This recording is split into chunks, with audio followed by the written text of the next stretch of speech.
தமிழக அரசியலில் தற்போது பெரும் பேசுபொருளாக மாறியிருப்பது நகராட்சி நிர்வாகம் மற்றும் குடிநீர் வழங்கல் துறையை சுற்றியுள்ள ஊழல் குற்றச்சாட்டுகளே ஆகும். அமைச்சர் KN நேரு மீது பல்வேறு முறைகேடுகள், டெண்டர் கமிஷன் வசூல், பணி நியமனங்களில் பணம் பரிமாற்றம் போன்ற குற்றச்சாட்டுகள் முன்வைக்கப்பட்டுள்ளதாக அரசியல் வட்டாரங்களில் கூறப்படுகிறது. இதனை அடிப்படையாக கொண்டு அனைத்திந்திய அண்ணா திராவிட முன்னேற்றக் கழகம் நீதிமன்றத்தை அணுகிய நிலையில் மெட்ராஸ் ஹைகோர்ட் வழக்கு பதிவு செய்து சட்டப்படி தற்பொழுது நடவடிக்கை எடுக்க வேண்டும் என உத்தரவிட்டதாக தகவல் வெளியாகியிருப்பது அரசியல் சூழ்நிலையை மேலும் தீவிரப்படுத்தியுள்ளது. டெண்டர்களில் 7.5% முதல் 10% வரை கமிஷன் வசூலிக்கப்பட்டதாகவும், கட்சி நிதி என்ற பெயரில் தொகைகள் பெறப்பட்டதாகவும் கூறப்படும் குற்றச்சாட்டுகள் நிரூபிக்கப்பட்டால் அது தனிப்பட்ட ஒருவரின் பொறுப்பு மட்டுமல்லாமல் நிர்வாகத்தின் ஒழுங்கு மற்றும் நம்பகத்தன்மை குறித்த பெரிய கேள்விகளை எழுப்பும்.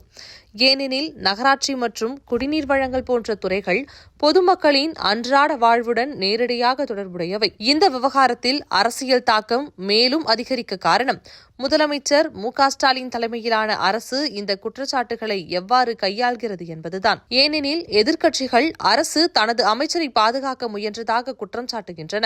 அதே நேரத்தில் ஆட்சி பக்கம் இவை அரசியல் நோக்கமுடைய குற்றச்சாட்டுகள் என விளக்குகின்றன. குற்றச்சாட்டு மற்றும் நிரூபணம் இரண்டும் வேறு என்பதும், இறுதி தீர்ப்பை வழங்குவது நீதிமன்றமும் விசாரணை அமைப்புகளும் என்பதும் மறுக்க முடியாத உண்மை.